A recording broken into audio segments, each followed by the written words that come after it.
Well, there's news just coming in and there are shocking details emerging about how the lady who's a convict in the disproportionate assets case, VK Sasikala, is getting VIP treatment inside jail. As per rules, an under trial and convict can meet visitors only once a week, but Sasikala has met 14 visitors in the last 31 days.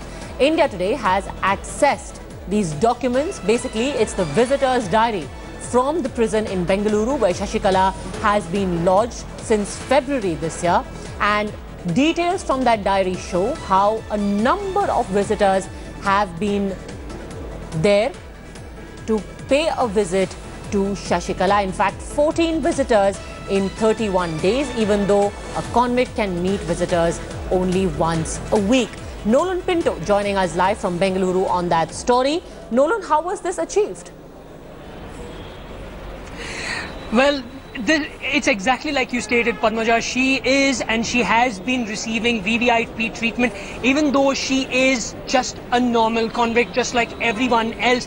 In fact, the RTI activist who actually sourced these documents very clearly stated, when I was speaking to him, he says that for a normal convict, if his family members, his wife or children have to meet them, they have to write letters after letters. And furthermore, when they reach the Bengaluru Central Prison, many a times they are not allowed to meet their loved ones who are actually serving their time over there. Now, I just want to read this out because these are the Karnataka Prison Manual and Karnataka Prison Rules. It very, very clearly states that under trial prisoners are eligible for interviews once a week. Here you're talking about Sasikala, who's a convict. She's not an under trial. And convict prisoners are eligible for interviews once in 15 days with their relatives, friends and advocates. So you're talking about once in 15 days, which means that maximum 2 people or just hardly 2 visitors or 3 visitors that she's allowed in a month. But we have documents, and I actually want to show you all.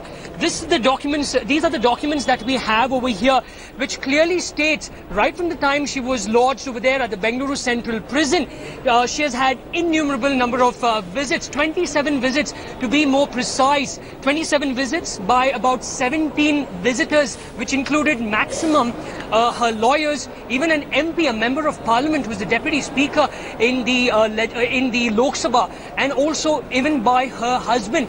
But Padmaja, what is also interesting is this: if you're a convict over there, the time of actually meeting is between 11 and 5. But in many cases over here, the time of visit is also logged.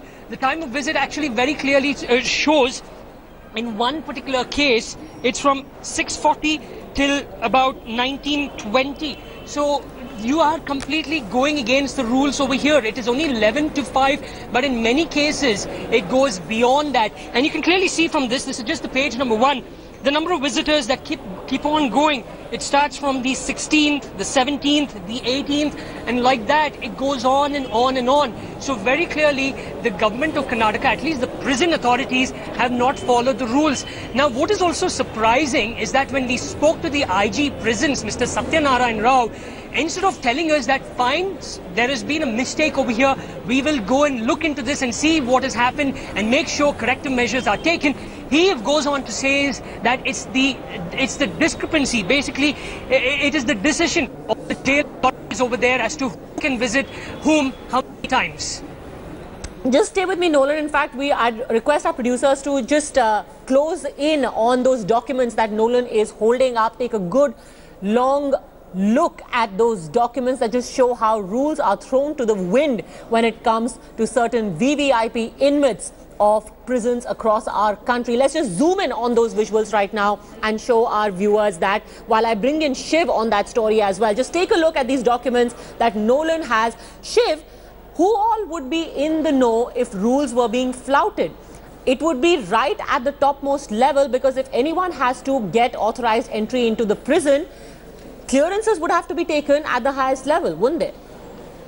They would have to be at the absolute highest level, Padmaja. You're right. It's not just the jail warden. It's not just the prison superintendent. It would probably, for someone, with the stature of a Sasikala and as controversial as Sasikala, this would probably have to enter, government clearances within the police service as well. So you're absolutely right when you say this couldn't have been simply the jail superintendent's, discretion to allow this. The fact is, these documents tell a disgusting story. It's an affirmation and a confirmation that every Indian probably has suspected but wanted to see proof of so far, that no matter what happens to you as far as the law is concerned, at the end of the day, if you're a powerful politician, if you're a so-called VVIPs, the rules will be bent for you even as you sit there in jail. We all remember, you and I reported Sasikala's incarceration and how she was convicted, Padmaja. But here's a look at what a joke all of that finally is. 14 persons, over 14 occasions, right from the 16th of February this year, all the way up till the 18th of March. Over 1 month, you've got 14 separate visits. Each of those visits, in some cases, as you can see in some of these cases, there are 4 or 5 people visiting at the same time, which is a blatant violation of the rule of no more than 2 people. As Nolan pointed out, there is a timing violation as well. And the fact that within the span of 1 month, having that many visitors is the third big violation. So it's very clear that the Parapana Agrahara prison in Bengaluru is nothing but Sasikala's VVIP Darbar. Absolutely. And in fact, Nolan, also out of curiosity, who are these people who seem to just be breezing in and out of the prison in Bengaluru as if it's her official residence and not a jail? Padmaja, I have the documents over here. Let me just read them out, the names. On the 16th, that's the first, this is the information we have. You have Mr. A. Asokan, who is the advocate. Then you have Mr. S. Senthil, who's another advocate. And you have Vivek and Murthy Rao, another advocate. So you have all advocates who visited her on the 16th. Then, let's say on the 18th, at one particular point of time, at 6:20 to 6:50, you had Asokan again, her advocate. And then somewhere between 6:40 and 9:20, you have Murthy Rao. Now, it becomes interesting over here. On the 20th, Sasikala had TTV Dinakaran, who came there from 17:30, I beg your pardon. That's 5:30 to 6:15, again, beyond the time limit. Then Elavarasi had Vivek, and Sasikala again had V. Bhaskaran. This was on the 23rd. So you have a large number of names over there. Even Thambi Durai, the Member of Parliament, also visited her. This is the information we have over here. Yes, that was on the 13th of March. Sasikala was met by Thambi Durai from 2 o'clock to 2:45. So we have all the details with us in our position, in India Today's possession, and it very clearly says that blatant violations have taken place over here. She's not being treated as a normal convict. She's been being given a VVIP treatment, which is completely against the law and against the constitution. So then, Shiv, there are questions that need to be asked to Mr. Dinakaran as well. He is someone who in fact is now fighting the elections for the RK Nagar by poll, and yet here he is in clear violation of the law, paying visits to someone who is entitled to only a visit a week.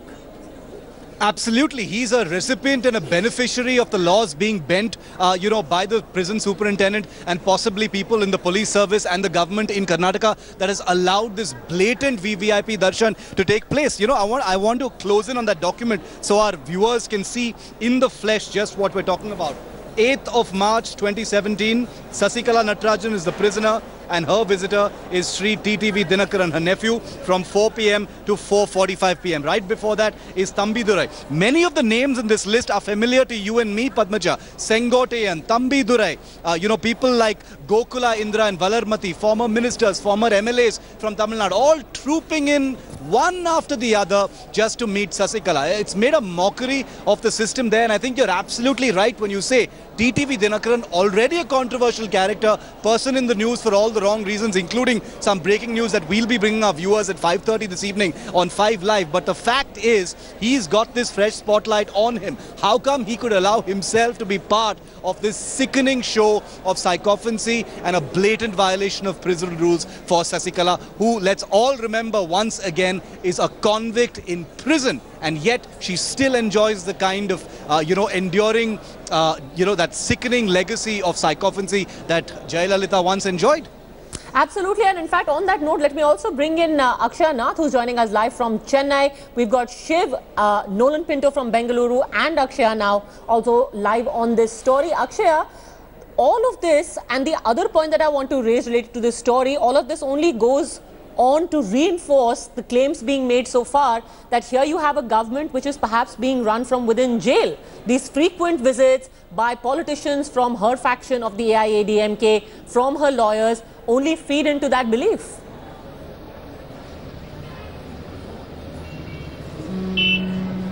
Well, definitely, Padmaja. It is seen that time and again, this is only being proved that all the senior party members, all the senior leaders of the AIADMK, at least the one that is running the government right now, all of these leaders have been making regular visits. In fact, TTV Dinakaran, who is the General Secretary or the Acting General Secretary of the party, is also making continuous visits, which means she is running the show from within the jails. And in fact, TTV Dinakaran, though he wrote letters on behalf of her to the Election Commission, the Election Commission had rejected all the letters that TTV Dinakaran had written on her behalf, which means that even now Sasikala Natarajan runs all the show from within the jail. And how is this possible? How is this even done is a big question. And who are those people who are allowing this to happen? Are the officials inside the Parapra Agrahara jail being synced to all these things? How is it happening? Are all big questions. Even when Chief Minister Jayalalitha was there at Parapra Agrahara jail, we had seen similar situation where then acting Chief Minister